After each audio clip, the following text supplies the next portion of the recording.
আপনারা যেদিন প্রথম বিদ্রোহ করে বেরোলেন সেদিনকে আপনি এবং ঋতব্রত বন্দ্যোপাধ্যায় প্রথমে ছিলেন।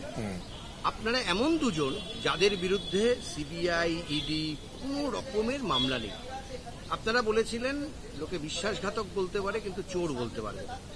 এখন যারা আসছেন এরা কিন্তু বাজারে এদেরকে বহু মানুষ তারা চোর বলছে, তারা ডিম খাওয়ার মতন জায়গায়, তাহলে সবাইকে নিয়ে নেবেন? তাহলে তৃণমূলের দেখুন, আপনার আমার কথা হচ্ছে এদের ব্যাপারে এখনো কোনো চার্জ গঠন হয়নি, তদন্ত চলছে। যদি তদন্তের মধ্যে দিয়ে এমন কিছু বিষয় বেরিয়ে আসে, দোষী সাব্যস্ত হয়, তখন নিশ্চিতভাবে আমরা সেটাকে আবার পর্যালোচনা করব। তৃণমূল একটা খারাপ হয়ে গেছিল, আপনাদের অভিযোগ ছিল সেটাই।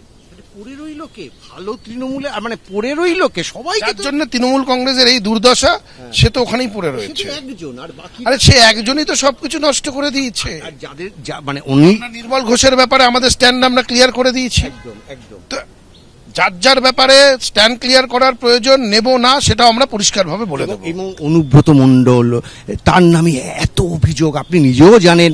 অভিযোগ মানেই তো সেটা সত্য নয়। সে আজকে জ্যোতিপ্রিয় মল্লিক ভালো না খারাপ? এজেন্সির জ্যোতিপ্রিয় মল্লিক ভালো না খারাপ? ভালো খারাপ বলা বিচার করার জায়গাতে আমি নেই। সেই বিচারটা করবে মানুষ, এবং যদি কোনো তার ব্যাপারে তদন্ত হয় সেটা করবে আদালত। কিন্তু তার বিরুদ্ধে খাদ্য দুর্নীতি, এত বড় দুর্নীতি, তারপরেও জ্যোতিপ্রিয় মল্লিক চলবে, তার তদন্ত নিলেন কেন? তাকে নিলেন কেন? আপনাদের তো একটা শুদ্ধ, যদি দোষী সাব্যস্ত হয় আপনাকে নিশ্চিত করতে পারি সে আমাদের টিমে থাকবে না।